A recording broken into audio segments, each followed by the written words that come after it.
तो कल हम लोगों ने देखा था सिलेबस के बारे में, है ना, सिलेबस पर डिस्कशन किया था। उसके आगे की जो चीज़ें हैं, जो तथ्य हैं, उसके बारे में आज हम लोग देखेंगे। किसी भी सब्जेक्ट को जब हम पढ़ते हैं ना,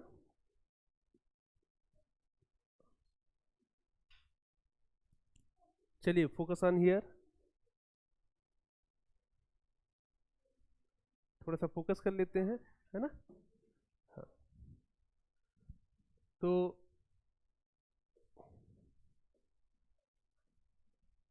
कल हम लोग सिलेबस पे डिस्कशन किए थे। उसमें लास्ट का जो कुछ सिलेबस था हमने जल्दी जल्दी में बता दिया था, है ना। सब पॉइंट्स उसके नहीं बताए थे। एक्चुअली में क्या था कि मुझे पता चला था कि आप लोग को लेट हो रहा है, इसलिए मैं जल्दी से केवल कंप्लीट करके छोड़ दिया था, है ना। तो उसमें कंटिन्यू आप करेंगे। कुछ और है, जैसे कि इन्फ्लेशन है, हाँ, इन्फ्लेशन, है ना, जिसे हिंदी में कहते हैं मुद्रास्फीति, है ना। और शाब्दिक रूप से अगर देखा जाए, शुद्ध अर्थ में देखा जाए, तो इसी को हम कहते हैं महंगाई, है ना, वो है। और Indian financial system, Indian financial system, भारतीय वित्तीय प्रणाली, हाँ, है ना, बस दो ही यही बचा है। इंडियन फाइनेंशियल सिस्टम, भारतीय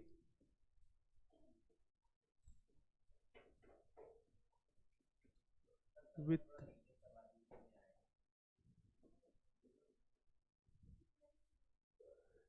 केवल मैंने सिलेबस बताया था, कुछ हुआ नहीं था। तो उसमें आप सिलेबस किसी से देख लीजिए, क्लास के बाद आप हमसे मिल लेना, जहाँ समझ नहीं आया होगा उसको हम बता देंगे, है ना। भारतीय वित्तीय प्रणाली, इस भारतीय वित्तीय प्रणाली में हम लोग देखेंगे जैसे कि शेयर मार्केट के बारे में, है ना, शेयर मार्केट, इनसे संबंधित जो इंस्ट्रूमेंट्स होते हैं, वो इंस्टीट्यूशंस कौन से हैं, हाँ, हम्म, कौन से हैं, यानी पार्टिसिपेटर इसमें कौन होगा, इंस्टीट्यूशंस के रूप में, इंडिविजुअल्स के रूप में कौन हो सकता है वो। तो इंडियन फाइनेंशियल सिस्टम ये अपने आप में एक व्यापक चैप्टर है, नहीं, बड़ा चैप्टर है। और इन्फ्लेशन, जिसमें हम लोग देखेंगे कि स्पेशली सीपीआई को, डब्ल्यूपीआई को, है ना, ये इंडेक्सेस हैं। इन्फ्लेशन में, इन्फ्लेशन में सीपीआई, जिसे कंज्यूमर प्राइस इंडेक्स कहा जाता है, होलसेल प्राइस इंडेक्स कहा जाता है, इसके बारे में देखें, जो इंडेक्स है जिसके आधार पर हम मुद्रास्फीति अर्थात महंगाई को मापते हैं, है ना। देखते हैं कि भारत जैसे देश में महंगाई का स्तर क्या है, किस स्तर पर महंगाई है। बाकी तो इसी में जैसे टाइप्स ऑफ इन्फ्लेशन हो गया, है ना, वो सब तो छोटे छोटे और टॉपिक्स होंगे, वो हम लोग देखेंगे कि कैसे, क्या कारण क्या है, जैसे कॉजेज हो गया टाइप्स के साथ, कि कॉजेज क्या है, किस कारण से इन्फ्लेशन क्रिएट होता है। तो ये सब मतलब छोटे छोटे जो इसमें टॉपिक्स हैं वो हम लोग कवर करेंगे, है ना। तो यहाँ जाके आपका जो सिलेबस है वो कंप्लीट होता है, यहाँ पर जाकर आपका जो सिलेबस है वो कंप्लीट होता है। अब कुछ भी, ये है प्री का, ठीक है, ये भी आपका प्री का है, दोनों। मेंस में नहीं आता, यहाँ से क्वेश्चन आप देखेंगे तो मेंस का क्वेश्चन नहीं बनता, मेंस में क्वेश्चन नहीं रहता है ना। हम्म, देखिए पूरी पूरी की पूरी इकोनॉमी के जितने चैप्टर हैं, जितना आपने सिलेबस में लिखा है, मैक्सिमम चैप्टर एक दूसरे से कोरिलेट करते हैं। जब आप, हाँ, इंटरलिंकिंग, एक चैप्टर आप पढ़ रहे होते हैं तो उसमें दूसरे चैप्टर का कुछ कोर पार्ट होता है कि जिसको हम ज्वाइन करते हैं, तब वो जाके चैप्टर पूरा होता है। जैसे मैं इन्वेस्टमेंट पढ़ाऊंगा, इन्वेस्टमेंट के दौरान, या कैपिटल फॉर्मेशन पढ़ाऊंगा, तो कैपिटल फॉर्मेशन क्या होता है, कैसे होता है, उसके इम्पैक्ट्स क्या होते हैं, तो उसमें इन्फ्लेशन भी आएगा, उसमें बैलेंस ऑफ पेमेंट पे क्या इम्पैक्ट पड़ता है वो भी आएगा। तो शब्दावलियाँ आती जाएंगी, लेकिन वो डिटेल में जो चैप्टर होता है वो वहाँ पर नहीं होता है, बल्कि दूसरी जगह होता है ना। वो हम लोग अलग से उसको देखते हैं, पढ़ते हैं, ठीक है। तो ये सिलेबस है जिसके बारे में हम लोग ने कल डिस्कशन किया था, और ये कुछ जो रेस्ट टॉपिक्स थे वो ये है ना। अब जब हम आगे बढ़ते हैं, हमने बताया था कि रोल क्या होता है, हम देखेंगे इसके साथ इसका इम्पोर्टेंस क्या है। कहाँ? यूपीएससी में, है ना, यूपीएससी में। इसी के लिए तो बैठे हैं, union public service commission, union public service commission, इसी के लिए बैठे हैं, है ना। ये क्या है?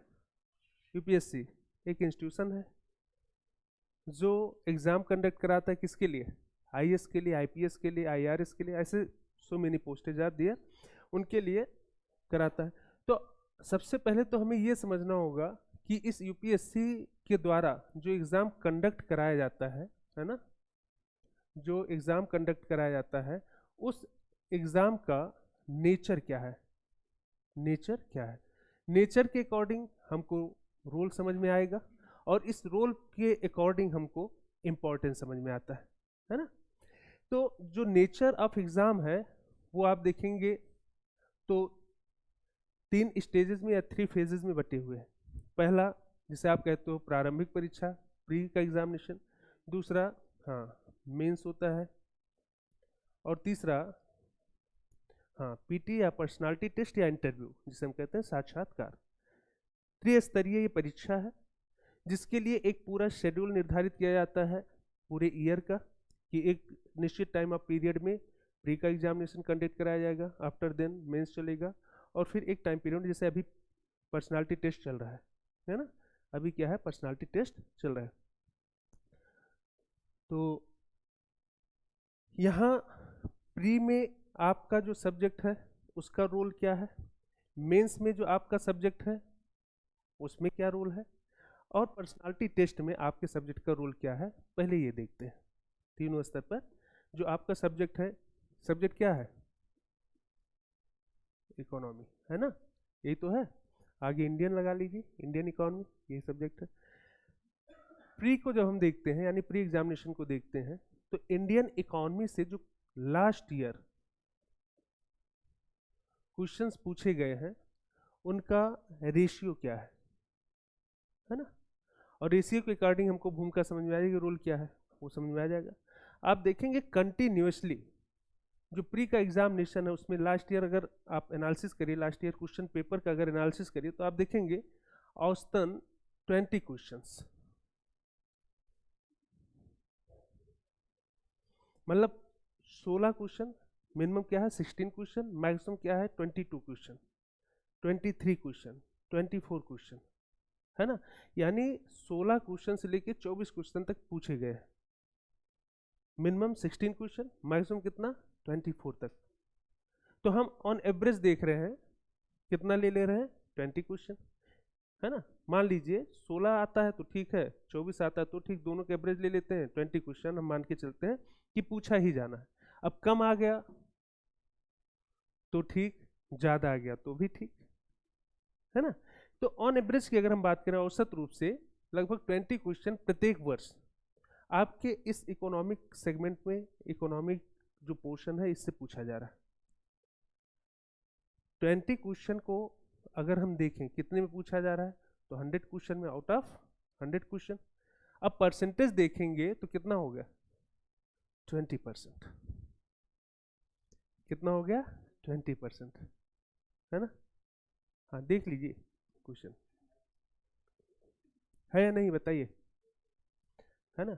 मैं एक वर्ष का नहीं बता रहा हूँ, लास्ट 10 ईयर में देखेंगे तो पूरा लास्ट 10 ईयर की बात हम कर रहे हैं। ऑन एवरेज आपका यही आएगा 20 क्वेश्चन, मिनिमम 16 क्वेश्चन। अब प्रत्येक वर्ष का किसी में 14 पूछा गया, किसी में 16 पूछा गया, किसी 18 है, 19 भी, ऐसे अलग अलग है, इसीलिए मैंने ऑन एवरेज ले लिया कि 20 क्वेश्चन, है ना।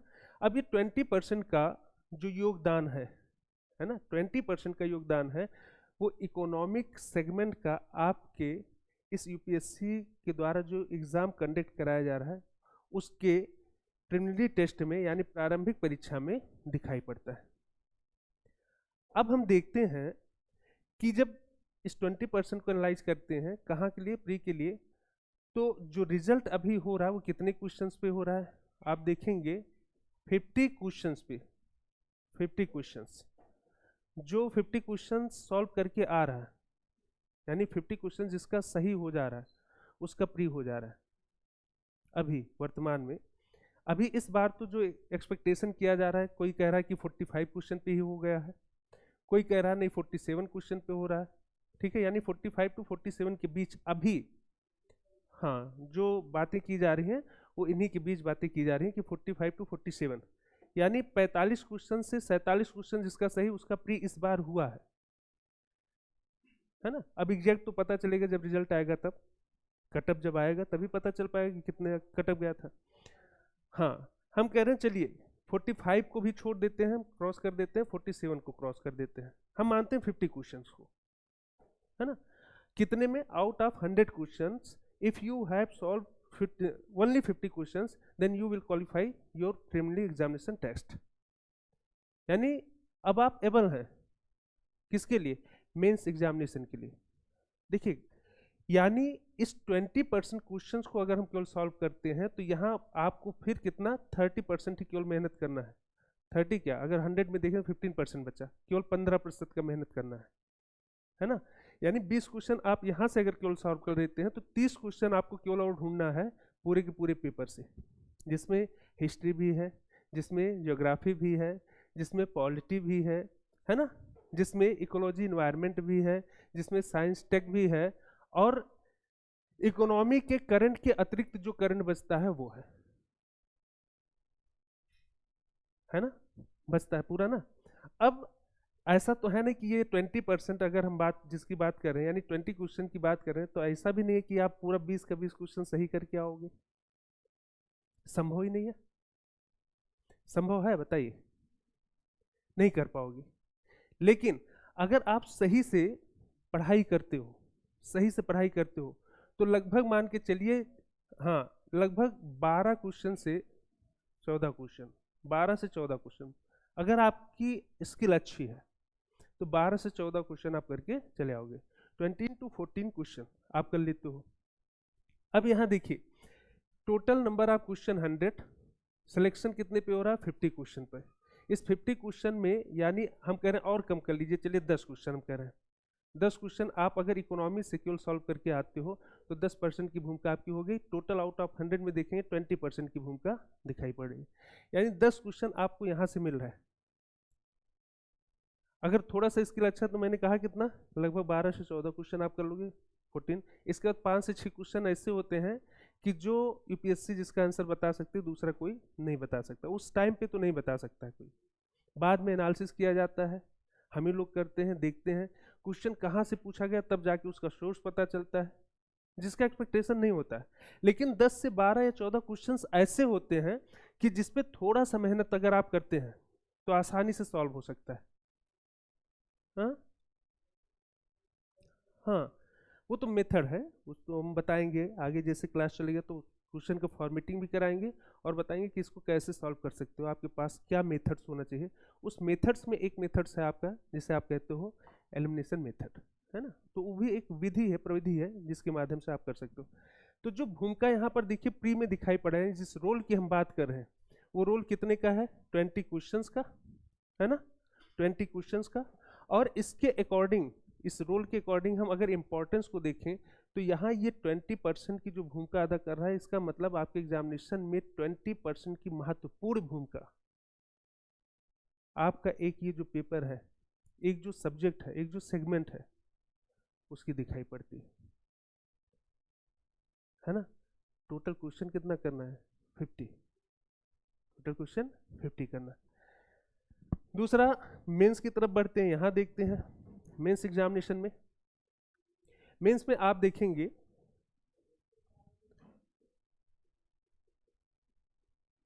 मेंस में आप देखेंगे तो जो पेपर थर्ड है, जीएस का पेपर थर्ड है ना, जीएस पेपर 3, इसमें आपका इकोनॉमी पूछा जाता है। इकोनॉमी से रिलेटेड जो क्वेश्चन है वो यहाँ पर पूछा जाता है। प्रत्येक वर्ष देखेंगे तो किसी वर्ष 6, मैक्सिमम 8, है ना, 6 से 8 के बीच क्वेश्चन रहते हैं। ये जो क्वेश्चंस पूछे जाते हैं वो 6 से 8 के बीच रहते हैं, यानी 6 क्वेश्चन मिनिमम, मैक्सिमम कितना है? 8 क्वेश्चन। जैसे इस बार 8 क्वेश्चन आया है, इसके पहले आप देखेंगे 6 क्वेश्चन पूछा गया था, कभी 7, 6, 7, 8, 6, 7, 8 यही रहता है। कितने में? हाँ, ये कितने में रहता है? अगर 6 से 8 क्वेश्चन की हम बात करें तो out of 20 question, total 20 question में आपका 6 से 8 क्वेश्चन केवल कहाँ से आ रहा है, हाँ इकोनॉमी से आ रहा है। इसी में आप देखेंगे आपने थर्ड पेपर में ही, तो इसी में इकोलॉजी इन्वायरमेंट भी आपको मिलेगा, इसी में डिजास्टर मैनेजमेंट मिलेगा, इसी में साइंस टेक्नोलॉजी भी मिलेगा, है ना। ये सब कंबाइंड रूप से, और जो बाकी क्वेश्चन होते हैं वहाँ से आते हैं, है ना। तो कुल मिला के जो 20 क्वेश्चन होगा, उस 20 क्वेश्चन में 6 से 8 क्वेश्चन आपका मेंस एग्जामिनेशन में इकोनॉमी जो सब्जेक्ट है यहाँ से पूछा जाता है।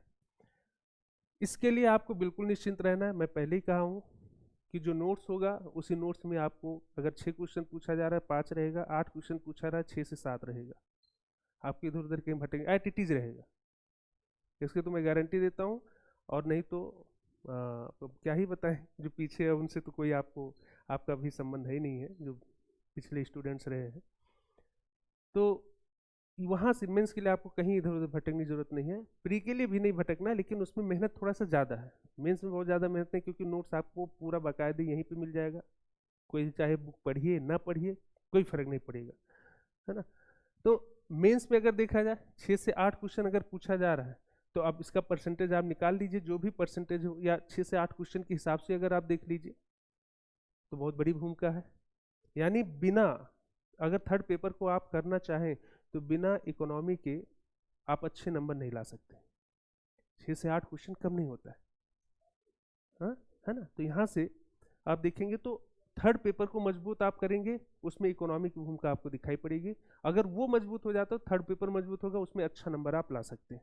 बाकी एक क्वेश्चन डिजास्टर मैनेजमेंट से, 2 क्वेश्चन इकोलॉजी इन्वायरमेंट से, 2-3 क्वेश्चन साइंस टेक से, ऐसे उसमें क्या है कम और ज़्यादा होता रहता है, कभी किसी सेगमेंट से ज़्यादा, कभी किसी सेगमेंट से कम, 3-4 क्वेश्चन के आसपास वहाँ से पूछे जाते हैं। अब इसका अगर हम भूमिका देखें जीएस पेपर 3 में इकोनॉमी का, तो यहाँ पर भी मेंस में दिखाई पड़ रहा है कि भूमिका क्या है, बहुत ज़्यादा इंपॉर्टेंट है। इसका इंपॉर्टेंस भूमिका के साथ समझ में आ रहा है। 10 क्वेश्चन अगर हो गया 50%, 6 क्वेश्चन है, इसका मतलब 25% से थोड़ा सा ज़्यादा, यानी 30% के आसपास। हम राउंड फिगर में ले चलते हैं, लगभग 40%, 35 to 40% की भूमिका इस सब्जेक्ट का आपका मेंस एग्जामिनेशन में दिखाई पड़ रहा है, 35 to 40%। यानी अगर आप एक सब्जेक्ट केवल तैयार करते हो तो मेंस में 35 to 40% क्वेश्चन करने के हाँ काबिल आप हो जाओगे। यानी 35 to 40% क्वेश्चन को आप आसानी से हैंडल कर सकते हो। और मैंने कल सिलेबस पर जब डिस्कशन हम कर रहे थे उस समय मैंने बताया था कि मेंस का क्या क्या है, प्री का क्या क्या है, और उसमें भी सबसे ज़्यादा क्वेश्चन कहाँ से पूछा जाता है वो भी बताया था, याद है कहाँ से था सबसे ज़्यादा? एग्रीकल्चर से, है ना। कि अगर 6 से 8 क्वेश्चन पूछा जा रहा है, 6 है तो 3 क्वेश्चन, 8 है तो 4 क्वेश्चन लगभग आपका एग्रीकल्चर से रहेगा, तो आधा तो पेपर वैसे आउट हो गया, है ना। पूरी इकोनॉमी भी नहीं पढ़ना है, एक सेगमेंट से आपको 3 से 4 क्वेश्चन मिल जा रहा है, तो क्यों इधर उधर भटकोगे। अब इसके अकॉर्डिंग आप देखिए तो अब जो रोल है वो समझ में आ रहा है, और रोल के अकॉर्डिंग उसका इंपॉर्टेंस क्या है आपके एग्जामिनेशन में वो समझ में आ जा रहा है। आगे बढ़ते हैं, पीटी की बात करते हैं, पर्सनालिटी टेस्ट या जिसे आप कहते हैं इंटरव्यू, है ना। पर्सनालिटी टेस्ट या इंटरव्यू, जो पर्सनालिटी टेस्ट है उसमें कुछ भी नहीं कहा जा सकता है, कहाँ से क्वेश्चन पूछा जा सकता है कोई नहीं कह सकता है ना। वो करंट की इकोनॉमी से उठा के क्वेश्चन पूछ सकता है, वो करंट की ज्योग्राफी से उठाकर क्वेश्चन पूछ सकता है, वो आपकी हॉबी पे क्वेश्चन हो सकता है, कहीं से भी कुछ भी क्वेश्चन पूछा जा सकता है। हाँ, वो तो इंटरेस्ट पे डिपेंड करेगा, बिल्कुल, कि उस समय जो वहाँ पे लोग बैठे हैं वो वही डिसाइड कर सकते हैं, वो पैनल ही डिसाइड कर सकता है। हाँ, हम लोग केवल एक्सपेक्टेशन कर सकते हैं, एक गेस कर सकते हैं कि ये पूछा जा सकता है, वो पूछा जा सकता है, एंड हाँ वी डोंट नो एक्चुअली वहाँ पे क्या घटित होता है, इसके बारे में हमको कुछ भी पता नहीं होता है ना। तो पीटी हो गया। अब मान लीजिए आप प्री के पॉइंट ऑफ व्यू से चीज़ों को तैयार किए, मेंस के पॉइंट ऑफ व्यू से चीज़ों को तैयार कर लिए, पीटी में पहुंचे, इकोनॉमिक पोर्शन से क्वेश्चन हो ही गया, तो you are able to do answer, है ना। आप आसानी से आंसर दे लोगे, क्यों स्वाति, भूख तो नहीं लगेगी ना? हाँ ठीक है। तो ये है कि रोल क्या है, इस सब्जेक्ट का और रोल के साथ उसका इम्पोर्टेंस क्या है वो हम लोगों ने देखा। अब आगे बढ़ते हैं, देखते हैं कि सोर्सेस क्या है, सोर्सेस क्या होने चाहिए आपके, इसी पे सबसे ज़्यादा फोकस करते हैं आप लोग, है ना। जब सोर्सेज की बात आती है तो इसी पे सबसे ज़्यादा फोकस करते हैं। आपको लगता है कि सोर्सेज पता हो जाए बस, पढ़ने के लिए तो हम पढ़ ही लेंगे, है ना। सही जगह हमको, यानी युद्ध में जा रहे हैं तो तलवार कब चलाना है इससे कोई मतलब नहीं, बस तलवार होना चाहिए। भाला कब चलाना है वो भी नहीं पता है लेकिन भाला होना चाहिए। तीर धनुष कब चलाना है वो भी नहीं पता लेकिन तीर धनुष होना चाहिए। यानी जितने भी अस्त्र और शस्त्र हैं वो आपके पास अवेलेबल होना चाहिए, इतना आपको पता है। लेकिन वही जो अस्त्र और शस्त्र हैं उसी को हम क्या कहते हैं, यहाँ सोर्स है। तो पहले देखते हैं अस्त्र और शस्त्र क्या है आपके, है ना, वेपन्स क्या है, और इसके बाद देखेंगे उसे चलाया कैसे जाना है, उसको चलाना कैसे। क्योंकि आपको सिलेबस पता हो गया, यानी युद्ध का मैदान कितना बड़ा है वो आपको पता चल गया। अब उस युद्ध के मैदान में सबसे ज्यादा आप गेन कहाँ कर सकते हो, यानी सबसे ज्यादा आप अपने एनिमी को पराजित कहाँ कर सकते हो वो भी पता चल गया है। उसके मतलब कहाँ कहाँ पराजित करना है वो भी पता चल गया है। अब किससे पराजित करना है ये पता करना है, वो आपका क्या है, अस्त्र और शस्त्र है, वो किससे पराजित करोगे आप वो। तो देखिए सबसे पहले तो आपका जो क्लास नोट होगा, है ना, क्लास नोट जो बनाया जाता है, यहाँ पे आप जो बैठ के 2 घंटे टाइम स्पेंड करते हो, इंटरेक्ट करते हो हमसे, है ना, ये सबसे पहला आपका जो अस्त्र है शस्त्र है वो ये होगा। क्योंकि ये 2 घंटा आप समझते हो चीज़ों को, अपने हाथों से लिखते हो, समझ कर लिखते हो, तो इससे बड़ा सोर्स आपके लिए कुछ हो ही नहीं सकता है ना। एक तो क्लास नोट्स है, दूसरा क्या है, एक कोई रेफरेंस बुक, रेफरेंस बुक, है ना। रेफरेंस बुक में अभी अगर आप देखेंगे मार्केट में 2 बुक चल रही हैं जिसमें से आप किसी एक बुक पर जा सकते हो। पहला तो है रमेश सिंह, और दूसरा है संजीव वर्मा।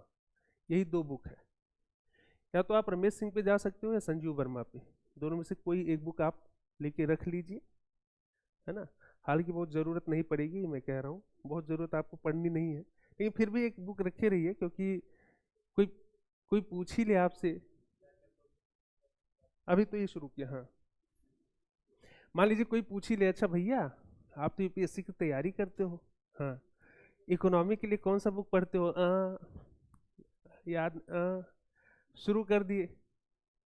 तो at least you have to know about the references, reference book जो आप यूज में ला रहे हो, कम से कम आपको पता होना चाहिए कि चलो आप कम से कम कह दिए कि भैया हम रमेश सिंह की बुक को यूज कर रहे हैं, रेफरेंस के तौर पर हम वहीं से देखते हैं चीज़ों को। इसके बाद आपको जो देखना है वो करंट ईयर का बजट, ठीक, इकोनॉमी,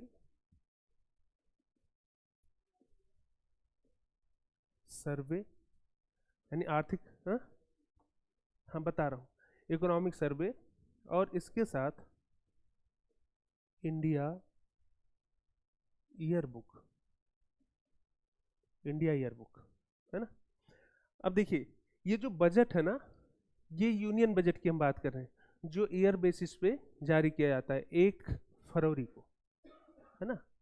1 फरवरी को जो बजट जारी किया जाता है, जो संसद में पेश होता है, उस बजट की हम बात कर रहे हैं।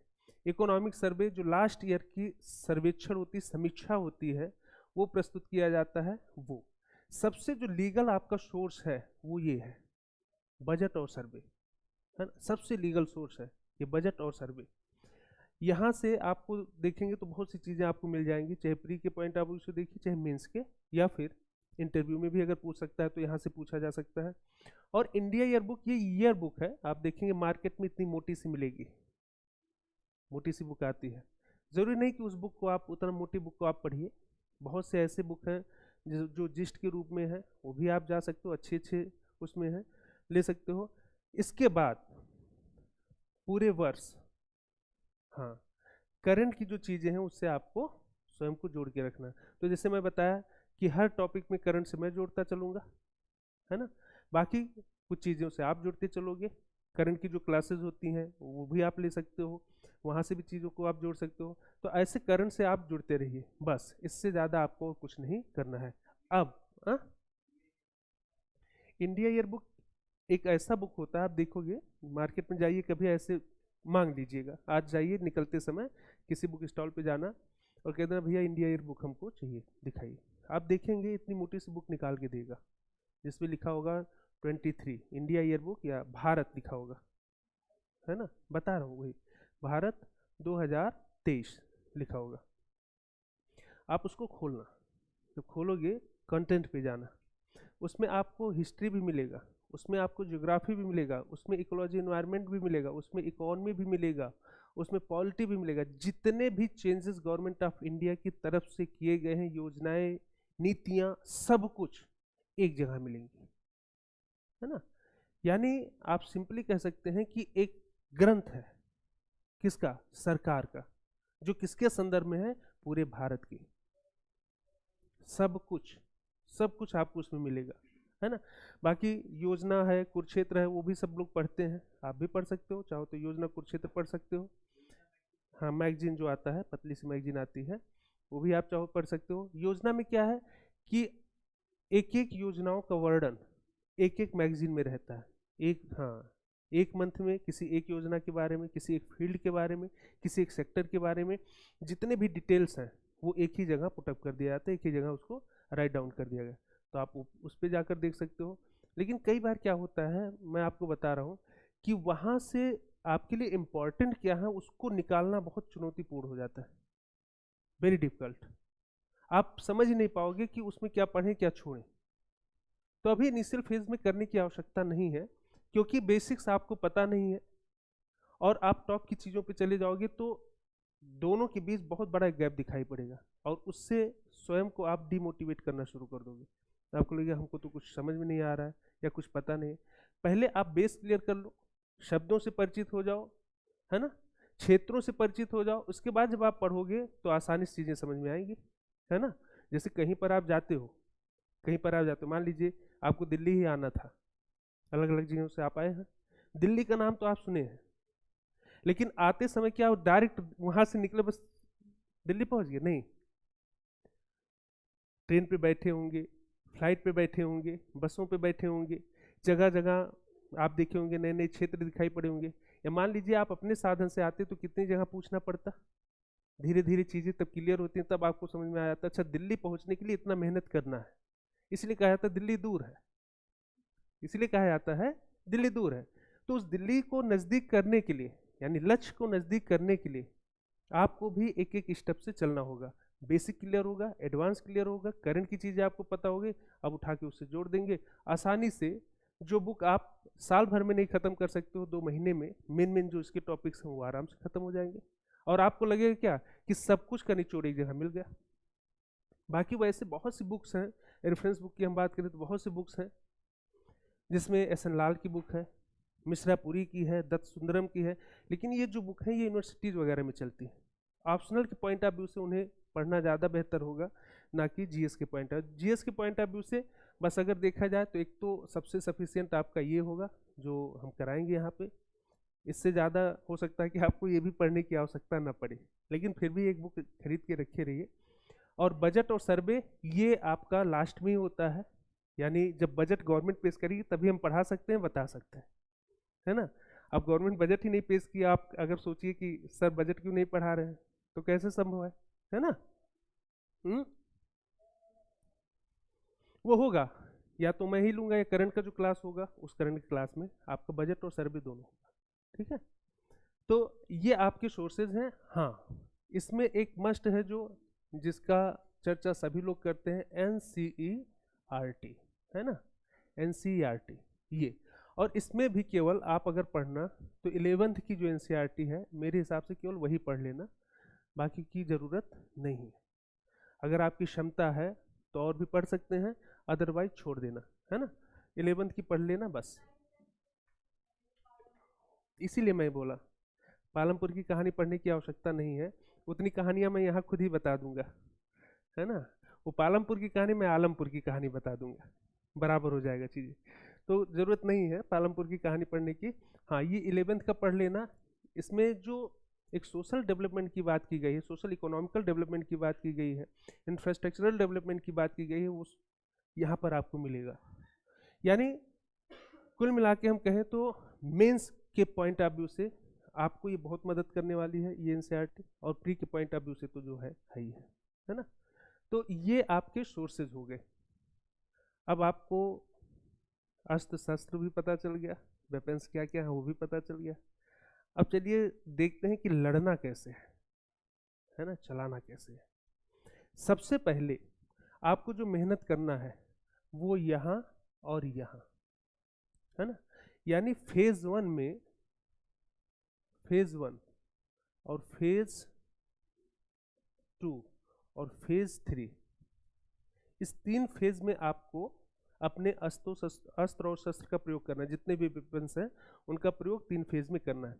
फेज 1 में आप क्लास नोट, ठीक, और प्लस एनसीईआरटी, इसके अतिरिक्त कुछ नहीं करना है। इन दोनों को साथ में क्लास नोट्स आप पढ़ते चलिए, जो यहाँ बनाते हैं उसको यहाँ से जाइए रिवीजन करते रहिए, कंटिन्यूसली उसको देखते रहिए, 1 बार 2 बार 3 बार। उससे रिलेटेड अगर कुछ चीज़ें आपको इधर उधर दिखती हैं आप ऐड ऑन कर सकते हो, नहीं तो छोड़ दीजिए। और अगर टाइम और मिलता है तो एनसीईआरटी आप साथ में देखते चलिए, बस इससे ज़्यादा कुछ नहीं करना है।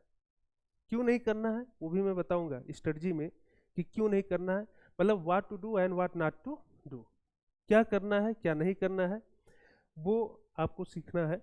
फेज 2 में जब आप चलते हैं है ना, तो आप देखेंगे क्लास नोट्स आपका तैयार हो चुका होगा, एनसीईआरटी आपकी खत्म हो चुकी होगी, और दोनों को मिला के आपका एक व्यापक जो समझ होता है किसी सब्जेक्ट को लेकर वो विकसित हो चुका होगा। अब इकोनॉमी आपके लिए सुना सुना नहीं होगा, सुना सुना होगा, है ना। हाँ, means you have to aware about this particular subject. तो यहाँ एनसीईआरटी और क्लास नोट के साथ आपका एक फेज समाप्त हो जाएगा। अब यहाँ आप पूरी तरीके से इस सब्जेक्ट के बारे में जान चुके होंगे, यानी तीर धनुष जो भी है वो सब हाँ आप जान गए। फेज 2 में जब आप चलते हैं, फेज 2 में जब आप चलते हैं तो यहाँ पर ये जो रेफरेंस बुक है ना, इसके साथ इसे जोड़ दीजिए। रेफरेंस बुक अगर आपको लगे, देखिए आपको अगर आवश्यकता लगती है तो मेरे हिसाब से मैं यहीं पे चीज़ों खत्म कर देता हूँ। नहीं नहीं प्रीलिम्स नहीं, आपकी स्टडी, हाँ स्टडी जो आप कर रहे हैं उसका फेज 1 क्या होगा कि सब्जेक्ट को कैसे पढ़ना है। तो फेज 1 फेज 2 फेज 3 में आप बांट लीजिए कि इस सब्जेक्ट को तैयार हमें कैसे करना है। तो फेज 1 में पहले आप ये तैयार करेंगे, फेज 2 में आप जाते हैं तो फेज 1 के साथ प्लस कर दीजिए केवल रेफरेंस बुक, है ना। रेफरेंस बुक के साथ तब तक आप देखेंगे बजट और सर्वे आ चुका होगा, बजट सर्वे आ चुका होगा, यानी ये बजट और सर्वे को साथ में जोड़ दीजिए। तो फेज 2 में आप देखेंगे अब जो नई चीज़ें हैं उससे जुड़ना आप शुरू कर दोगे, उसका नॉलेज आपको होना शुरू हो जाएगा, यानी इस सब्जेक्ट का जो व्यापक एक आधार है उसे आप प्राप्त कर चुके होंगे। अब जब यहाँ फेज 2 से आप निकलेंगे तब पहुँचिए फेज 3 पर, है ना। फेज 3 पर यहाँ आप लास्ट 10 ईयर जो क्वेश्चंस पूछे गए क्वेश्चन पेपर है उस पर जाइए और उसे बहुत ही केयरफुली सॉल्व करिए, है ना, उसे बहुत ही केयरफुली। आप प्रिपरेशन के दौरान भी टॉपिक वाइज जा सकते हैं, नो प्रॉब्लम, लेकिन टॉपिक वाइज जाइए, ये नहीं कि पूरा। अब जैसे फॉर एग्जांपल मान लीजिए मैं इकोनॉमिक ग्रोथ एंड डेवलपमेंट वाला चैप्टर खत्म किया हूँ और आप पहुँच गए फाइनेंशियल मार्केट वाले क्वेश्चंस पर, तो वो तो सॉल्व होगा नहीं। अब आप देखोगे सोचोगे कि ये क्वेश्चन तो सॉल्व ही नहीं हो रहा है, तो आप बताइए आप स्वयं में कैसा फील करेंगे, डिमोटिवेट होंगे या नहीं होंगे, आपका आत्मविश्वास घटेगा। इसलिए ऐसा कोई काम नहीं करना है कि जिससे आप नेगेटिव एरियाज की तरफ बढ़िए, नेगेटिव थिंकिंग की तरफ बढ़िए, या आप स्वयं में डिमोटिवेट होना शुरू हो जाए, ऐसा कोई काम आपको नहीं करना है। इसलिए इसे सबसे लास्ट में रखिए, फेज 3 में लास्ट 10 ईयर क्वेश्चन पेपर उठाइए।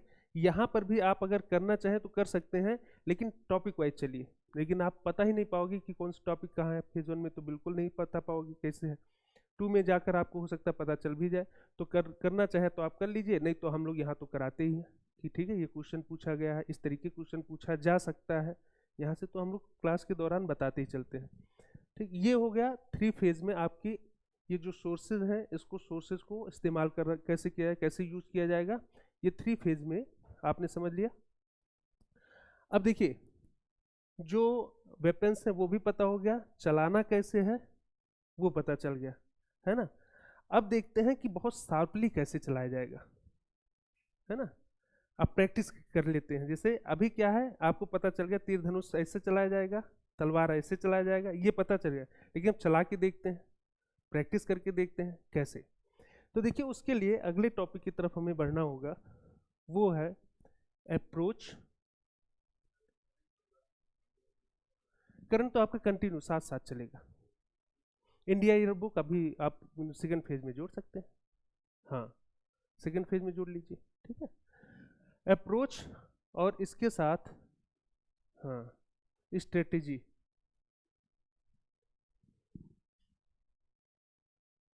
सॉरी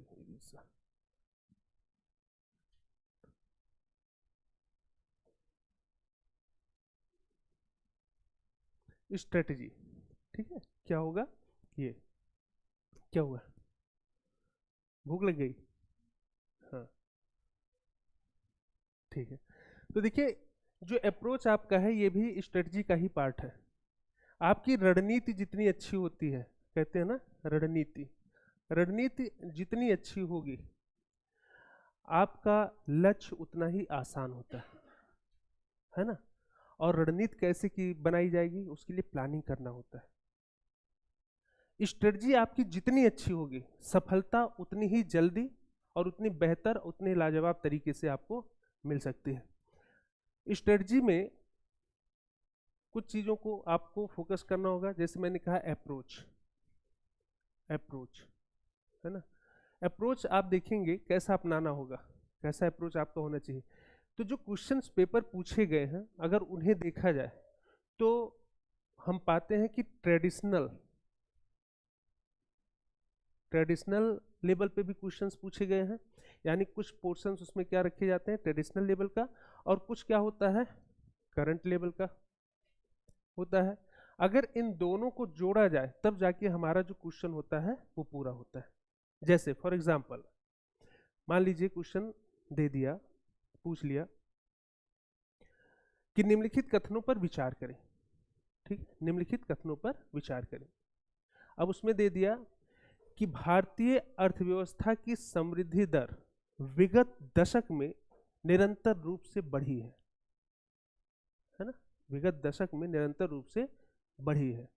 दूसरा सेंटेंस दे दिया फाइनेंशियल ईयर या वित्त वर्ष 2023-24 के दौरान, फिर से ध्यान सुनिए, वित्त वर्ष 2023-24 के दौरान भारतीय अर्थव्यवस्था की समृद्धि दर के लगभग 8% रहने का अनुमान व्यक्त किया गया है। ठीक है, हो गया, 2 सेंटेंस हो गया। अब कोड दे देगा केवल एक सही है, केवल 2 सही है, दोनों सही है, दोनों गलत है, दोनों सही है, दोनों गलत है। 4 ऑप्शन हो गया कोड में। अब पहला सेंटेंस आपने क्या देखा कि एक दशक की बात की जा रही है, यानी अगर 10 वर्षों की इकोनॉमी की हम बात करें तब जाकर हम क्वेश्चन कर पाएंगे। तो 10 वर्ष की इकोनॉमी तो किसी को याद रहेगा नहीं, लेकिन विगत कुछ वर्षों में हमारी इकोनॉमी में क्या उथल पुथल रहा है उसके अकॉर्डिंग हम क्वेश्चन को डील कर सकते हैं। हाँ, तो 10 वर्षों में हम देखें अपनी अर्थव्यवस्था को तो उसमें निरंतरता नहीं रही है, अप एंड डाउन काफी ज्यादा रहा है। और पिछले कुछ वर्षों में स्पेशली कोविड-19 के दौरान बहुत ज़्यादा अप एंड डाउन हो गया। तो जहाँ पर अप एंड डाउन ज़्यादा होगा वहाँ इकोनॉमी एक रेशियो में रह ही नहीं सकती। तो पहला सेंटेंस, अब देखिए यहाँ आपने पढ़ा नहीं है लेकिन दिमाग लगाया आपने, केवल कॉन्सेप्चुअल बेसिस पे क्वेश्चन हो रहा है और पूछा किस कैसे जा रहा है फैक्चुअल आधार पे, लेकिन कॉन्सेप्ट के बेस पे आप जाकर उसको सॉल्व कर रहे हो। तो आपने कॉन्सेप्ट लगाया कि ऐसा तो हो ही नहीं सकता, क्योंकि कोई भी इकोनॉमी हो, किसी भी देश की इकोनॉमी हो, वो एक अप एंड डाउन फेज में चलती रहती है, यानी एक साइक्लिक फेज होता है किसी भी इकोनॉमी का। है ना, कभी अप्स होगा, कभी डाउन होगा, कभी अप्स हो, ये क्या है, साइक्लिक फेज है, चलता रहेगा। तो एक पोजीशन में तो इकोनॉमी रहेगी नहीं। हाँ, यहीं पर अगर एक शब्द इस्तेमाल कर दिया जाता कि एवरेज, यानी औसत रूप से कोई एक परसेंटेज दे दिया जाता है कि इतने के बीच में बनी रही, तो वहां पर सोचा जा सकता है, फिर वो चीजें सही हो सकती हैं, सही होने की संभावनाएं वहां पर होती है। लेकिन यहाँ क्या है, डायरेक्ट क्या बोल दिया, विगत दशक में या विगत 10 वर्षों में एक समान बनी रही, नहीं है ही नहीं है। तो पहला सेंटेंस आप क्या करोगे, गलत कर दोगे। अब देखिए दूसरा सेंटेंस, वित्त वर्ष 2023-24 के बारे में पूछा जा रहा है, यानी बजट की बात की जा रही है। अगर बजट आपने नहीं पढ़ा है तो इसके बारे में जान नहीं पाओगे। अब वो करंट है, एक ट्रेडिशनल बेसिस पे हो गया, यानी पूरा आपको जानना था, और एक क्या हो गया, करंट का हो गया, दोनों का जोड़ है। यही मैंने कहा, एक ट्रेडिशनल हो गया, दूसरा करंट। तो जब तक आप बजट नहीं क्लियर करोगे, आपको पता ही नहीं चलेगा कि हाँ क्या 8% व्यक्त किया गया, 8% जीडीपी ग्रोथ रेट के रहने का अनुमान व्यक्त किया गया, या और कम है या ज़्यादा है, क्या है। अगर वो आपको नहीं पता है तो आप नहीं कर पाओगे। और ये क्या है, टोटल फैक्ट है, टू द फैक्ट है, इसमें कोई दिमाग भी नहीं लगेगा। भाई 8% है कि 7% है, इसमें क्या दिमाग लगा लोगे, जो दिया गया है वही है, और वो नहीं पता है तो नहीं पता है ना। तो दूसरा देखा जाए, नहीं है, उतने का व्यक्त नहीं किया गया, अगर देखा जाए सही में तो उतना व्यक्त नहीं किया गया, तो वो भी क्या हो गया, गलत हो गया। लेकिन आप वह पो में रहोगे, आप क्या है, अप एंड डाउन्स में रहोगे कि पता नहीं, शायद हो सकता है, नहीं हो सकता है, रहा होगा, नहीं रहा होगा, है या नहीं है। इस प्रकार के काफ़ी क्वेश्चन, काफ़ी आप डायलमा में रहोगे, आपके दिमाग में चलेगा, हो सकता है, अच्छा 8% हो सकता है रहा हो, क्योंकि ग्रोथ हो रहा है, बढ़ रहा है, धीरे धीरे हो सकता है 8% पे पहुंच गया हो, आप ऐसा सोचोगे, है ना। लेकिन वो सही नहीं है, यानी जब तक आप उस पर क्लैरिटी नहीं करोगे, क्वेश्चन सॉल्व नहीं होगा। तो आपका अप्रोच कैसा होना चाहिए, ट्रेडिशनल को भी साथ लेकर चलना है, करंट को भी साथ लेकर चलना है, इसलिए अप्रोच आपका कैसा होना चाहिए, डायनेमिक होना चाहिए। कैसा होना चाहिए, डायनेमिक। यानी जो भी क्वेश्चन पूछा जा रहा है उसके प्रत्येक पॉइंट्स को आप कैच करना सीख लीजिए, जानते हो, तब आप जाके क्वेश्चन सॉल्व कर पाओगे, है ना। तो अप्रोच आपका पहले तो डायनेमिक होना चाहिए, क्योंकि आप नेचर ऑफ एग्जाम को देखिए, नेचर ऑफ क्वेश्चंस को देखिए, है ना। चाहे नेचर ऑफ एग्जाम में क्वेश्चन किसी को देखेंगे तो आप पाएंगे कि बिना डायनेमिक अप्रोच के आप क्वेश्चन नहीं कर पाओगे। दोनों यानी ट्रेडिशनल पोर्शन को भी आपको लेकर चलना होगा, जिसे हम कहते हैं बेस क्लियर होना चाहिए, और दूसरा करंट, जो आज की चीज़ें हैं वो भी क्लियर होना चाहिए। और जब दोनों को आप जोड़ेंगे, एक दूसरे से कोरिलेट करेंगे, तब जाकर क्वेश्चन आप सॉल्व कर पाओगे। अदरवाइज आता हुआ आधा क्वेश्चन आएगा, आधा नहीं आएगा, कन्फ्यूजन में आप गलत आंसर मार के आओगे और फिर घर पे आके पछताओगे, काश, है ना। और आपने सुना भी होगा कई बच्चों को कहते हुए, अरे यार इसमें तो ये पता था, ये पता था, ये पता नहीं था, इसलिए क्वेश्चन हमारा क्या हुआ, गलत हो गया, है ना। दूसरा क्या है, स्ट्रेटजी का जो पार्ट है, इस स्ट्रेटजी में आपको रेगुलर होना पड़ेगा, रेगुलरिटी, कंटिन्यूटी, रेगुलरिटी या कंटिन्यूटी, ये होना है। ये नहीं कि आज क्लास कर रहे हैं, एक हफ्ता क्लास कर रहे हैं, एक हफ्ता जाके बुआ के बेटे की शादी को निपटा रहे हैं, और उसके लिए एक हफ्ता पहले से नागिन डांस की प्रैक्टिस चल रही है, ये नहीं चलेगा, नहीं। कंटिन्यूटी मतलब आप जो भी टाइम दे रहे हो, 6 घंटा, 7 घंटा, 8 घंटा, जो भी आप पढ़ रहे हो, वो कंटिन्यूटी में होना चाहिए। क्लास आपका कंटिन्यू होना चाहिए, नहीं कि 2 दिन यहाँ है, 2 दिन चले गए घूमने। थोड़ा सा पता चल गया जीडीपी क्या है, अब समझ में आ गया, अब तो इकोनॉमी में कोई नहीं रोक सकता, जीडीपी आ गया ना, अब कौन रोक सकता है, ऐसा नहीं चलेगा।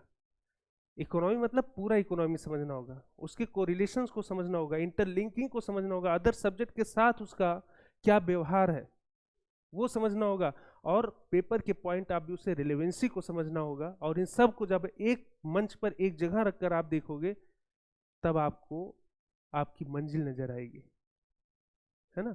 तो कंटिन्यूटी होना चाहिए, भूल जाइए देश दुनिया को, 1 आध साल के लिए भूल जाइए, न कोई ताऊ, न चाचा, न मामा, न फूफा, न फूफी, कोई नहीं है, कोई है तो सब कुछ यूपीएससी है। इस तरीके से सोचना होगा, है ना, स्ट्रेटजी का पार्ट होना चाहिए आपकी। क्या समझ के आए थे, इसे पूछता है ना गब्बर, क्या समझ के आए थे, क्या सोचा था? हाँ, सरदार बड़ा खुश होगा, शाबाशी देगा। तो क्या समझ के आए थे कि यूपीएससी जाएंगे बस ऐसे कोचिंग में एडमिशन ले लेंगे और खत्म हो जाएगा, कोचिंग खत्म हो जाएगा, बस इधर से गए आलू उधर से सोना निकल के आ गया? ऐसा कुछ फैक्ट्री नहीं है ना, कोई फैक्ट्री नहीं है। ये फैक्ट्री है आपकी रेगुलरिटी और कंटिन्यूटी की। इसको मेंटेन करेंगे आप, तब आप अपने सपने को पूरा करने में सक्षम होंगे, है ना। इसके बाद क्या है, र्यूमर। र्यूमर से बचना है। आप मार्केट में निकलोगे, कई तरीके जिससे मिलोगे उतने तरीके की बातें होंगी, चर्चाएं होंगी। अरे ये था, वो था, ऐसा था, वैसा था, हिंदी मीडियम में ये होता है, इंग्लिश मीडियम में ये होता है। तो या तो बात ही सुनिए और या तो काम ही कर लीजिए। कहीं कुछ नहीं है, केवल दिमाग का भ्रम है। कहीं कुछ नहीं, केवल दिमाग का भ्रम है। अगर 50 सीटें हिंदी मीडियम के लोग, मतलब उनके माध्यम से फिल किया जा रहा है, रिजल्ट में अगर 50 रिजल्ट भी हो रहा है तो आपको 50 तो चाहिए नहीं, रिजल्ट तो एक ही चाहिए, एक ही सीट चाहिए। तो एक सीट के लिए लड़िए ना, 50 सीट को क्यों देख रहे हैं? आपको उस एक सीट के लिए मेहनत करना है। और इंग्लिश मीडियम में है आप, तो ऐसा मत मान के चलिए कि इंग्लिश हमने ले लिया तो बस सिक्योर हो गया, ऐसा कुछ नहीं है। मेहनत दोनों को करना है, कितना स्मार्टली और कितना डेडिकेशन से आप वर्क करते हैं, ये आपकी स्ट्रेटजी पर डिपेंड करेगा। अगर आपकी स्ट्रेटजी सही है तो ठीक है। तो इस रूमर से बचिए, किसी भी प्रकार का मार्केट में रूमर है या नेगेटिव पर्सनालिटी के जो लोग हैं, नेगेटिव जो बातें करते हो, उनसे दूर रहिए। जहां से आपको मोटिवेशन मिले, जो आपको मोटिवेट करे, जो एक एक मिनट आपका इसमें यूज करने के लिए आपको उत्साहित करे, प्रोत्साहित करे, उससे जुड़िए। और उसके साथ चलिए, आप देखिए ऐसा इन्वायरमेंट एक समय बाद क्रिएट होगा कि आप ना भी चाहोगे तो भी 2-4 घंटे पढ़ाई हो जाएगा। हाँ, एकदम। यानी जिसे आप कहते हो डेडिकेशन, डेडिकेशन एकदम बहुत फोर्सफुली डेडिकेशन आपको होना चाहिए, बहुत जबरदस्त होना चाहिए कि कुछ भी हो, आंधी आए, पानी आए, जैसे कुछ भी आप करते हो, क्या खाना खाना भूल जाते हो? अगर घर में कोई एक्सपायर हो जाए तो कितना दिन तक खाना नहीं खाते? 2-4 घंटे, 5 घंटे, है ना। बिल्कुल, उसी दिन खाते हैं 2-4 घंटे, 5 घंटे, वो भी दिखाने के लिए, भूख लगी है लेकिन फिर भी दिखाने के लिए। तो जब आप अपने सबसे प्रिय व्यक्ति के जाने के बावजूद भी 5 घंटे तक भूख को बर्दाश्त नहीं कर सकते हैं, तो एक लक्ष्य जो आपने निर्धारित किया है, जो हजारों लोगों का पेट भर सकता है, जो लाखों करोड़ों लोगों का केंद्र बिंदु बनने के लिए आप यहां बैठे हो, उसके लिए आप 4-6 घंटे भी नहीं दे सकते हो? हा? अगर नहीं दे सकते हो तो फिर वो तो हम नहीं कहेंगे, बाकी समझदार आप लोग हैं, है ना। तो यहां डेडिकेशन कैसा होना चाहिए, एक साधु की तरह, तपस्या, साधना, है ना। तपस्या है ये साधना, ये भक्ति है। और ये एक पर्व है यूपीएससी। जैसे वर्ष में एक बार दीपावली आता है, एक बार होली आता है, उसी प्रकार से पूरे वर्ष में एक ही बार इसका एग्जामिनेशन होता है, इसका भी एग्जाम होता है। तो उसे आप उस तरीके से जिए, निराशा के साथ नहीं, आशा के साथ, है ना। इसको जिए कि ये पर्व आ रहा है, ये त्यौहार आ रहा है, और उसको उतना ही उत्साह से हम मनाएंगे जितना उत्साह से हम अन्य पर्व और त्यौहार को मनाते हैं। और स्वयं को इस तरीके से डेडिकेट करना है कि जैसे आप एक तपस्वी हो, साधना करो, तब करो, स्वयं को जलाना होगा, तब जाके एक लक्ष्य प्राप्त होता है। छोटे लक्ष्य के लिए आप तो बहुत बड़ा लक्ष्य फिर भी निर्धारित किए हो, है ना। आप ही बनोगे क्या सचिव, डीएम बनोगे, सचिव बनोगे, चीफ सेक्रेटरी बनोगे, हो सकता है कि किसी गवर्नमेंट का आपका काम अच्छा लगे तो एस जयशंकर की तरह फॉरेन मिनिस्ट्री भी आपको मिल सकता है, फॉरेन अफेयर्स में भी आप जा सकते हो। कई ऐसे उदाहरण हैं। एक फॉरेस्ट होता है, वो अब कर दिया गया, पहले वही लिखा रहता था, कर दिया गया, वो अंतर स्पष्ट नहीं होता था इसलिए ओएस कर। हाँ, ठीक है।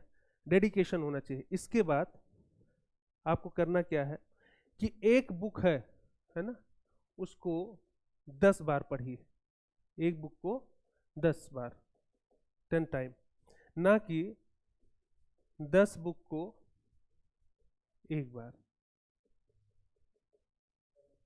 ये नहीं, इस स्ट्रेटजी पे काम नहीं करना है, इस स्ट्रेटजी को फॉलो करना है कि एक बुक रखिए जितना मैंने बताया उतना, और बुक आपके टेबल पे होना चाहिए, आपको पता होना चाहिए कि बस यही, this is more than sufficient, I don't choose any more book. आपको ये एकदम क्लियर कट पता होना चाहिए कि बस यही है, इससे ज्यादा नहीं।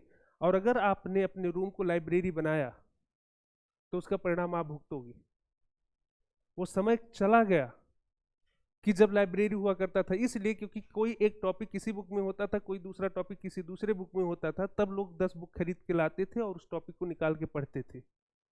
अब क्या है, कंबाइंड है, बहुत सी मटेरियल्स हैं जो कंबाइंड है। दूसरा नहीं भी है, नेट पे आप जाइए, बहुत से लीगल सोर्सेज हैं, वहां से चीजों को कट कॉपी पेस्ट करिए, उसका प्रिंट आउट कराइए, उतना ही रखिए।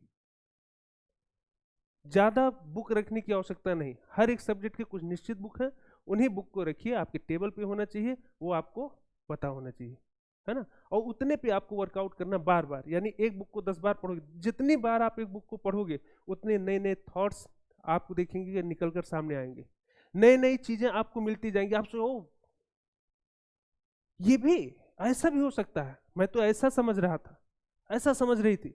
आप बार बार, जितनी बार, तो हर बार आपके जो कॉन्सेप्ट होंगे उससे संबंधित जो आपका क्राइटेरिया है वो प्रत्येक रीडिंग में आप देखोगे कि बढ़ता ही जाएगा, उसमें इनहेंस होता जाएगा, है ना। तो इस पे आपको, यानी एक बुक पर 10 बार पढ़ना है, एक बुक को, ना कि 10 बुक को एक बार। इसके अतिरिक्त क्या करना है, देखिए मैंने बताया था 100 क्वेश्चन पूछा जाता है ना, और मैं बताता नहीं बताता फिर भी आपको पता था कि 100 क्वेश्चन आता है, प्री में पूछा जाता है। कटअप कितने पे जा रहा है, 50 क्वेश्चंस पे। अब देखिए सबसे बड़ी स्ट्रेटजी आपको बता रहा हूँ जिसपे आपको सबसे ज़्यादा फोकस करना है, और इससे आप आईएएस बनने में मतलब बहुत आसानी से, बहुत जल्दी आईएएस बन सकते हो अगर ये स्ट्रेटजी जो पीछे बताए वो। और सबसे बड़ी चीज़ ये है, इसको अगर आपने फॉलो कर लिया और खुद सोच के देखो, यही सब कोई बताता नहीं है ना, आप जान पाते हो किताब क्या है, सब जान बता देंगे।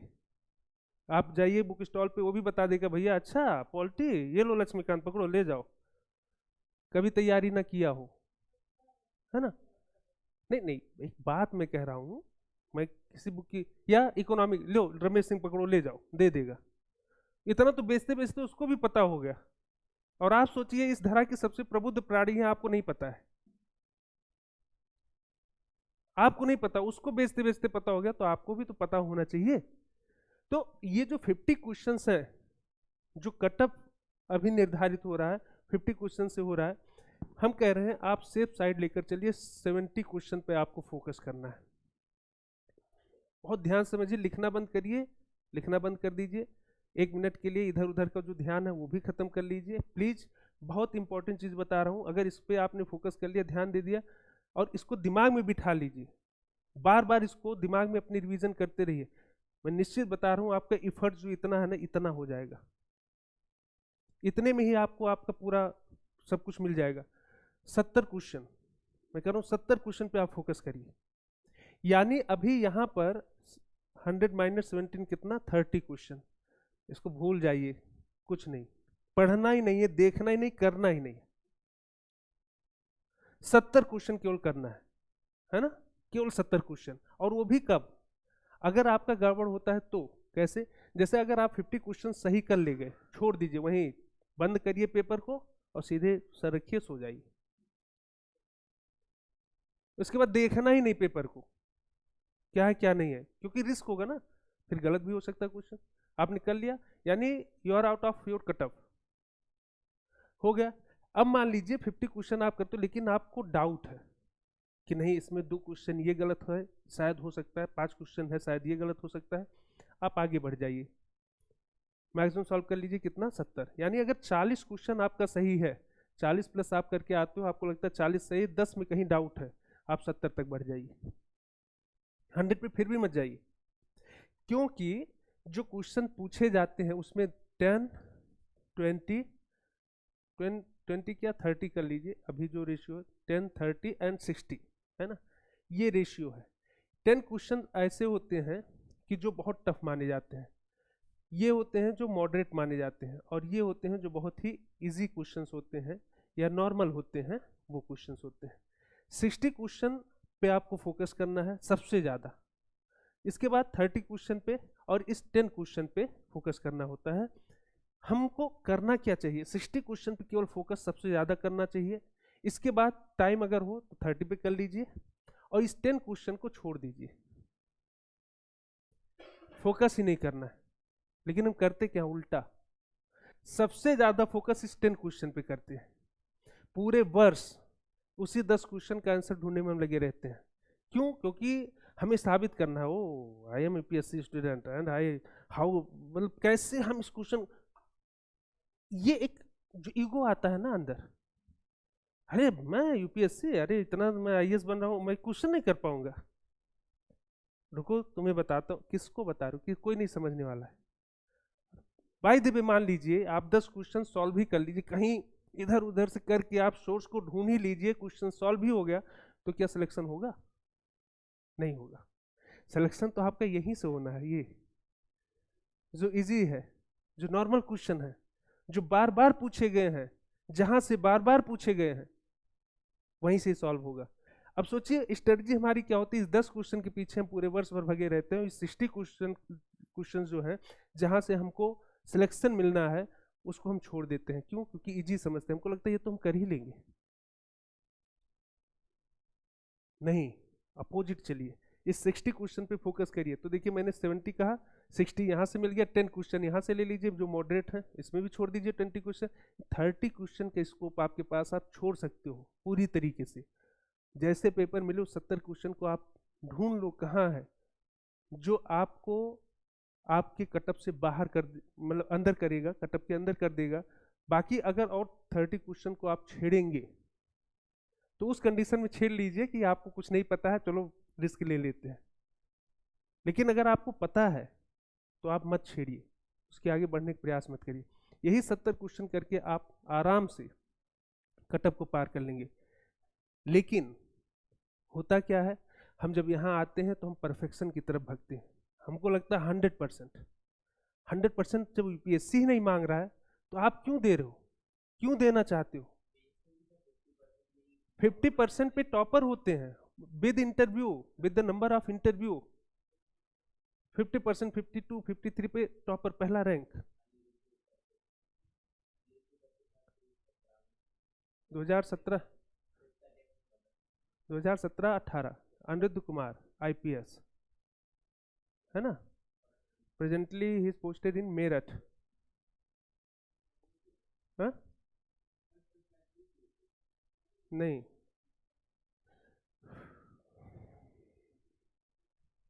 चलो उसके बारे में बता दूंगा, बात भी करा दूंगा। ही इज माई फ्रेंड, मेरा मित्र है। तो ये 50 क्वेश्चन मैंने कहा, 70 क्वेश्चन तक आप बढ़ जाइए, वहाँ तक बात हो जाएगी आपकी, मतलब जो काम है वो बन जाता है।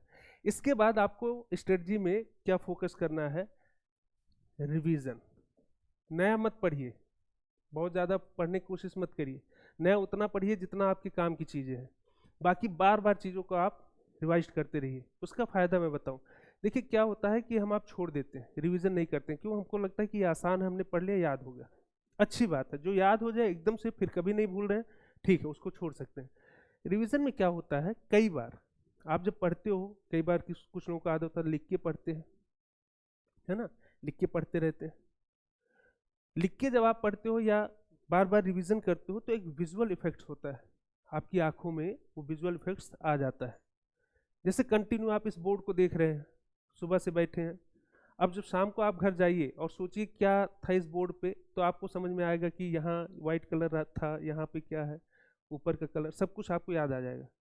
अब किसी ने पूछ लिया कि आप जहाँ पढ़ते हो वहाँ पर जो बोर्ड लगा है उसका जो ये राउंड है ये किस कलर का है, आप तुरंत करोगे। अब बोर्ड तो सामने है नहीं, लेकिन आप देखते देखते केवल आप तुरंत रिकॉल कर लोगे, अच्छा इस कलर का था, आप बता दोगे ये कलर है। रिवीजन का सबसे बड़ा फायदा ये होता है कि जब आपके सामने आंसर वो लिखा होगा और याद नहीं है आपको, लेकिन आंसर जो लिखा है वो लाइन जब आप देखोगे उसको पढ़ोगे तो तुरंत जहाँ पर आप उस लाइन को पढ़े होंगे अपने नोटबुक में या अपने क्लास नोट्स में या एनसीईआरटी में, जहाँ भी आपने पढ़ा होगा, वो तुरंत आपका याद आना शुरू हो जाएगा। अच्छा ये यहाँ पे है, इसको मैंने रेड कलर से, या नहीं सॉरी ब्लू कलर से नहीं, शायद मैंने ग्रीन कलर से इसको हाईलाइट किया था, हाँ यही लिखा था, याद आ जाएगा।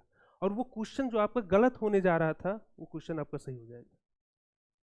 इसलिए नया चीज पे बहुत फोकस नहीं करना है, बहुत ज्यादा फोकस नहीं करना है, बल्कि जो आप पढ़ते हैं, जितना पढ़ते हैं, जितना व्यवस्थित चीजें हैं उसी को बार बार पढ़ते रहिए। और उसी व्यवस्थित चीज में से आप देखेंगे ये जो 70 क्वेश्चन ही निकल के आ जाएगा, बाकी मेहनत नहीं करना। क्यों भगते हो परफेक्शन की तरफ, क्यों 100% देना चाहते हो?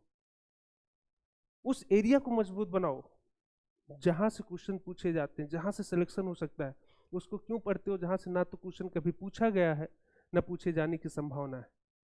आपके पास 30% छोड़ने का स्कोप है, छोड़ दीजिए। लालच होगा, आप पढ़ोगे बार बार, ये भी पढ़ लें वो भी पढ़ लें, क्या मतलब है? पढ़ तो लेंगे लेकिन काम की चीजें नहीं है। तो इसलिए जो आपके काम की चीजें नहीं उसे छोड़िए। और इसीलिए कहा जाता है कि यूपीएससी में अगर आप ये डिसाइड करने में सफल हो गए कि पढ़ने से ज्यादा छोड़ना क्या है, आपको ये पता हो गया, तो उसी दिन मान के चलिए कि आपने आधा टारगेट पूरा कर लिया, बस अब आधा केवल आपको मेहनत करना है।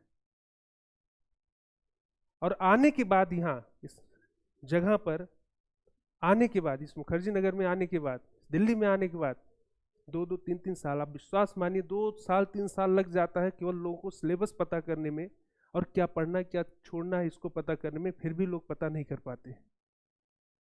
और यही कारण है कि हम मेहनत वहां कर जाते हैं, ऐसा नहीं कि मेहनत नहीं। आप देखिए रूम में 10x10 के रूम में कितने बच्चे बैठे हैं, मेहनत कर रहे हैं। हम कह रहे हैं 1% 2% तो मेहनत कर रहे होंगे पूरे जी जान से, पूरे डेडिकेशन के साथ, फिर भी रिजल्ट नहीं होता। आप देखोगे, बात करोगे, आप अरे इतना नॉलेज, फिर भी सिलेक्शन नहीं हो, मेरा कैसे होगा, तुरंत डिमोटिवेट हो गए।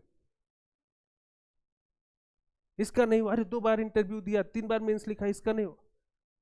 2 बार इंटरव्यू दिया, मेंस लिखा, या इतना नॉलेज है, वो नॉलेज व्यवस्थित नहीं है। उसी व्यवस्थित नॉलेज को जानने के लिए, समझने के लिए बड़े बड़े विद्वान बैठे हैं, लेकिन नहीं समझ पाते। जिस दिन आप उसे समझ गए कि कितना पढ़ना है, कैसे पढ़ना है, क्या पढ़ना है, अपना क्राइटेरिया जिस दिन आपने निर्धारित कर लिया, कैसे पेपर कैसे पूछा जा रहा है उसके अकॉर्डिंग, उस दिन आप मान के चलिए 50% आपने सफलता उसी दिन प्राप्त कर लिया।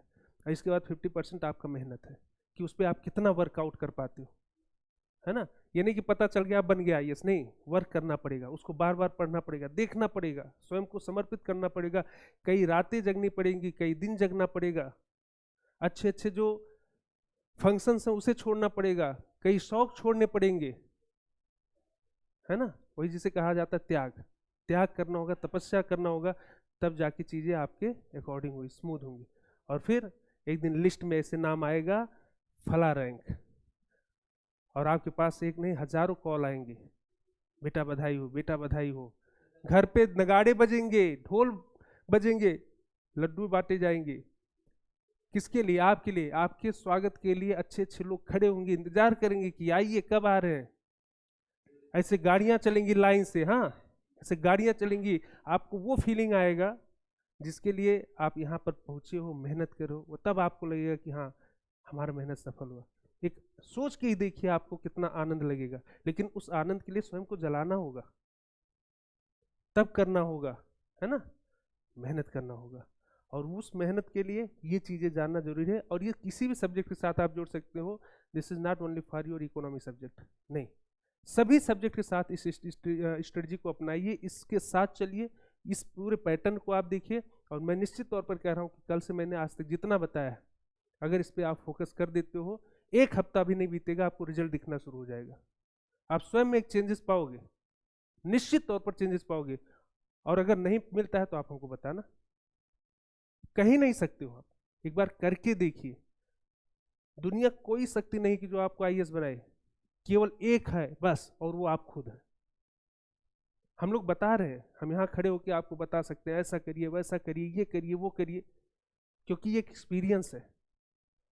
और आप उसको केवल सुनिए, सुन के इधर से उधर निकाल दीजिए, काम ही ना करें, तो कोई शक्ति नहीं है इस दुनिया की जो आपको आपके लक्ष्य तक पहुंचा सके। एग्ज़ाम आपको देना होगा, टेस्ट सीरीज आपको ज्वाइन करना होगा, आप ही पेपर में बैठेंगे, एग्जामिनेशन हॉल में जाएंगे, आपका रोल नंबर होगा, आपका फोटो लगेगा, हमारा तो नहीं लगना है ना, नाम भी आप ही का होगा, तो मेहनत भी तो आप ही को करना है। और उस मेहनत में हम आपके पथ प्रदर्शक होंगे, आपके सहभागी होंगे, आपके सहयोगी हो सकते हैं, है ना। हाँ, उतना हम लोग काम कर सकते हैं, ठीक है। तो इस पे आप लोग जरूर काम करिए, पूरे लगन से, पूरे मेहनत से, जितनी क्षमताएं हैं। हाँ, अपने माँ बाप ईश्वर को आधार बना लीजिए, साक्षी बना लीजिए, उनको मन में रखिए, अपने आंखों में रखिए, अपने सपने के साथ उनको जोड़िए और सोचिए किस परिवेश में उन्होंने यहाँ तक आपको भेजा है, सब कुछ सामने रखकर लग जाइए, निश्चित ही सफलता आपकी होगी, निश्चित मैं कह रहा हूँ सफलता आपकी होगी, है ना। मेहनत करिए, स्वयं से दृढ़ प्रतिज्ञ होकर, यानी डेडिकेट होकर, डिटरमाइंड होकर, है ना। चलिए, आज के लिए बस इतना ही, मिलते हैं कल। नहीं, कोई दिक्कत नहीं, आप काम करिए, एक दिन आपके लिए ताली बजे और तब हम लोग को बहुत खुशी होगी, है ना। क्योंकि इस धरा पर दो ही व्यक्ति होता है जो आपकी सफलता से खुश होगा, एक आपके पेरेंट्स होंगे, जिस दिन आप सफल होंगे, जो सबसे ज़्यादा खुश होते हैं, और दूसरा अगर कोई है जो उनसे ज़्यादा नहीं तो कम भी नहीं है, वो आपका शिक्षक होता है। यही दो होते हैं, बाकी और सबको जलन हो सकता है और सबको ईर्ष्या हो सकती है, लेकिन खुशी केवल यही दो होते हैं इस धरा पर जो आपकी सफलता से सबसे ज़्यादा खुश होते हैं, है ना। ठीक है, चलिए, आप सभी लोगों को बहुत बहुत शुभकामनाएं। आज के लिए बस इतना ही, मिलते हैं अगले क्लास में, ठीक है।